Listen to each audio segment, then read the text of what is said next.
Hai semua, selamat kembali ke Taruka.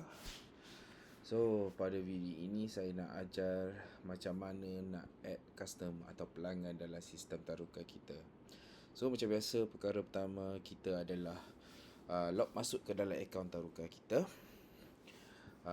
Pergi ke bahagian panel tepi ini dan tekan customer. Okey. So ini adalah papan pemuka untuk customer. Kalau kita ada senarai pelanggan kita yang dah sedia ada dan kita nak download masuk ke dalam sistem Taruka pun boleh. Cuma kita tekan klik butang import ini. Lebih senang kalau kita pilih file dalam bentuk Excel lah, sebab kita juga boleh export senarai pelanggan kita dalam bentuk CSV, file format. So macam ni. Inilah contohnya. Saya hanya ada satu lah kat sini. Okay. So macam mana nak add?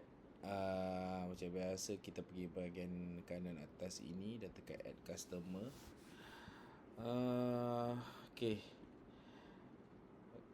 Kita akan mulakan dengan isi nama pelanggan kita. So sebagai contoh sini saya letak nama pelanggan saya Taufik. Okay, kita isi maklumat dia, maklumat email dia. Okay.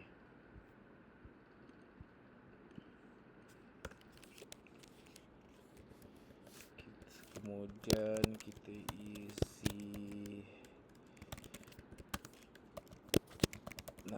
alamat dia. Ini hanya sebagai contoh ya.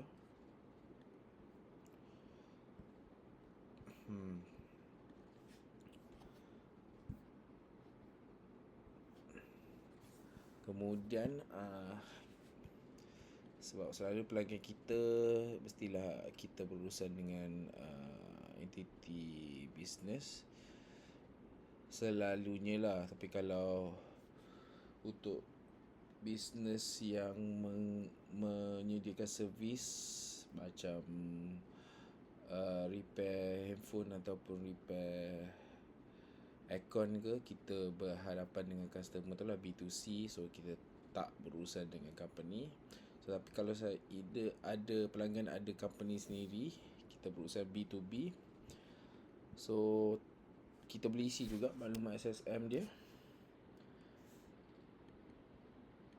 Kita boleh isi SST number dia dan juga TIN number income tax dia lah. So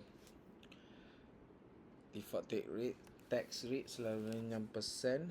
Itu pulang kepada tuan-tuan dan puan-puan, bukan bergantung pada keadaan lah.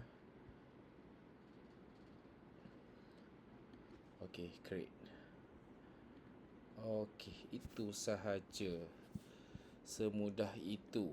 So bila kita dah simpan maklumat pelanggan, so selepas ini kita lebih senang menghasilkan invoice atau quotation lah. So